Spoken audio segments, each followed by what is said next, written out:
सभी YouTuber viewer को मेरा नमस्कार। एक और सक्सेस स्टोरी 5 साल की थी ओसीडी और चंद ऑनलाइन काउंसलिंग सेशन के द्वारा हुई ठीक। कैसे ठीक हुई? आज के इस रिव्यू वीडियो में जानेंगे। इन्होंने दवाइयाँ भी लेकर के देख ली, लेकिन बहुत ज़्यादा फ़र्क पड़ा नहीं।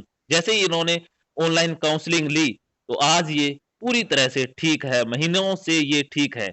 आइए उन्हीं के मुख से जानते हैं उन्हीं की दास्तान। जी, आज के इस वीडियो में आपका स्वागत है। जी, नमस्ते सर। हाँ, तो सभी व्यूअर को आप ये बताइए कि आपको कितने साल की ओसीडी थी? जी सर, पिछले 5 साल से लगभग। जी, आपने दवाइयाँ भी ली, जी सर। तो क्या इफ़ेक्ट हुआ दवाइयों का? जी सर, दवाइयों का इफ़ेक्ट रहता था, लेकिन जब दवाइयाँ लेना बंद कर दो ना, तो फिर ऐसा लगता था जैसे फिर से वो वापस आ रही है, जी, तो सभी ओसीडी। व्यूअर को ये बताइए कि क्या-क्या लक्षण थे ओसीडी वाले आपके अंदर?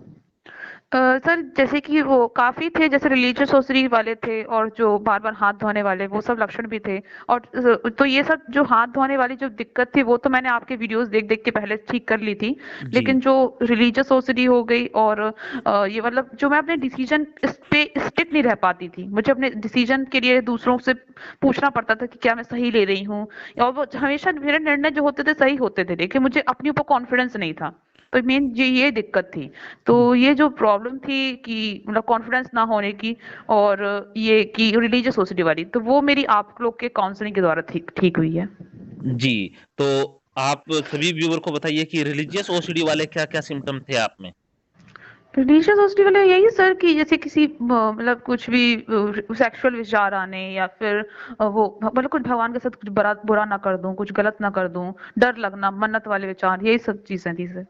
अच्छा, जी, तो आपने इससे पहले किस-किस के वीडियोज़ देखे थे? आप ही के वीडियोस देखे थे? जी, तो आपको ऐसा ऑनलाइन क्लासेस में क्या सीखने को मिला कि आपकी रिलीजियस ओसीडी और कंटामिनेशन ओसीडी दूर हो गई? जी सर, जो आपने और कविता मैम ने जो मतलब सिखाया था कि बताया था कि जो मतलब भगवान जो है वो हम लोग का कभी बुरा नहीं करते हैं, वो हमारे मतलब हमारे वो हमसे बहुत प्यार करते हैं, उनसे डरने की जरूरत नहीं है, उनको अपने माता पिता की तरह ट्रीट करना है, उनको बिल्कुल अपने पेरेंट्स के साथ जैसे रहते हैं बिल्कुल उसी तरह से ट्रीट करना है।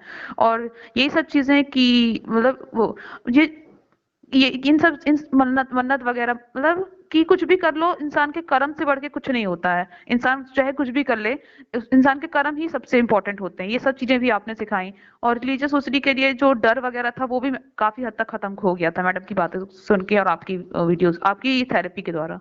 जी, जी, जी। तो आपको कितने सेशन लगे ठीक होने में?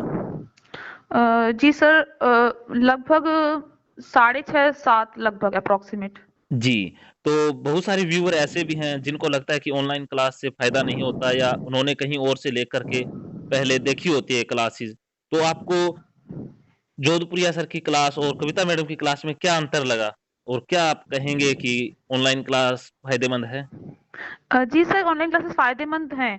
क्या है आपने मतलब जो आपने जैसे कि जोधप्रिया सर ने साइंटिफिक पॉइंट ऑफ व्यू से हर जी, चीज़ को समझाया और मैडम ने जी, जो है आध्यात्मिक रूप से हर चीज़ को समझाया।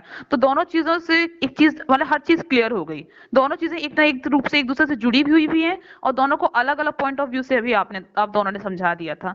तो इस और हाँ, इससे फ़ायदा होता है। क्या है हम अपने इस हर तरह के डाउट जो हमारे मन में जो चलता है, जो शंका होती हैं, उन सब चीज़ों को आप निकाल देते हैं। और एक तरह से कॉन्फिडेंस बिल्डअप हो जाता है। जी, जी। तो आप सभी व्यूअर को क्या कहना चाहेंगी? जिनको भी चाहे रिलीजियस ओसीडी हो, चाहे कंटामिनेशन ओसीडी हो, उनको क्या मैसेज देना चाहेंगी?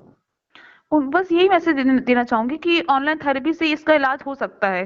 कुछ 5-6 क्लासेस में जो अपन सीखते हैं, जो अपन ने सीखा, आपसे सीखा या फिर कविता मैम से सीखा, उस चीज़ को अपनी लाइफ में प्रैक्टिकल करना पड़ता है। जैसे मैथ सॉल्व करते हैं अपन, तो उसके क्वेश्चंस को मतलब उसके फॉर्मूलेस को अपनी लाइफ में प्रैक्टिकल अपना उसको सॉल्व करते हैं, बिल्कुल उसी तरीके से जो अपन ने सीखा है इन 5-6 क्लासेस की थेरेपी में, तो उसको अपने जीवन में इम्प्लीमेंट करना पड़ता है। एकदम से नहीं ठीक होती है वो, लेकिन धीरे-धीरे प्रैक्टिस करने से ठीक हो जाती है। जी, जी। तो आप अभी कैसा महसूस कर रहे हो? अब सर काफ़ी रिलैक्स। अब उतना कोई मतलब अब उतना बर्डन नहीं रहता है, अब मैं रिलैक्स होके अपनी लाइफ को जीती हूँ, मतलब खुश होके जीती हूँ। और सबसे अच्छी चीज आपने जो सिखाया है कि जिंदगी को बिल्कुल हल्के में लेना है। जी। पास्ट में मुझे पास्ट की कुछ ज्यादा मतलब मेमोरीज थी जिनके कारण मैं कुछ ज्यादा परेशान रहती थी। पास्ट में नहीं रहना है, फ्यूचर में नहीं रहना है, ओनली प्रेजेंट में रहना है। ये सबसे बड़ा तो यही चीज मैंने सीखी, जब से प्रेजेंट में रहने लगी तब से मेरी काफी प्रॉब्लम सॉल्व हो गई।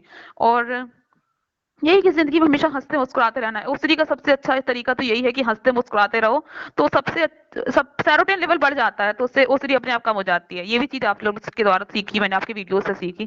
तो बस यही सब है। जी, तो हँसना सबसे बेस्ट थेरेपी है ओसीडी के लिए, क्योंकि जो बिल्कुल बिल्कुल। हाँ। जी, जो हँसते हैं, खुश रहते हैं, उनकी ओसीडी हावी नहीं होती है और सेरोटोनिन हम्म। लेवल उनका बढ़ा रहता है। तो व्यूअर को मैं सभी को ये निर्देश देना चाहूँगा, जो हल्के में लेगा ओसीडी को, जो इसे घबराएगा नहीं, बस जस्ट एन्जॉय करेगा, वो इंसान बहुत जल्दी रिकवर हो जाएगा। जी।